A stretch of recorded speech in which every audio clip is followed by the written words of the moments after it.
Hello fans, here we are at mining camp, almost ghost town, number 52.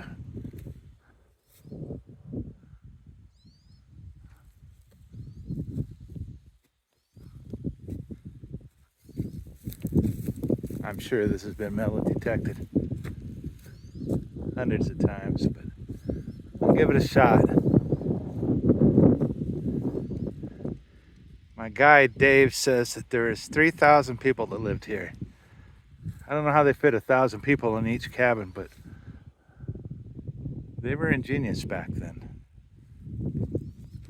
This thing still got the wood burning stove in here.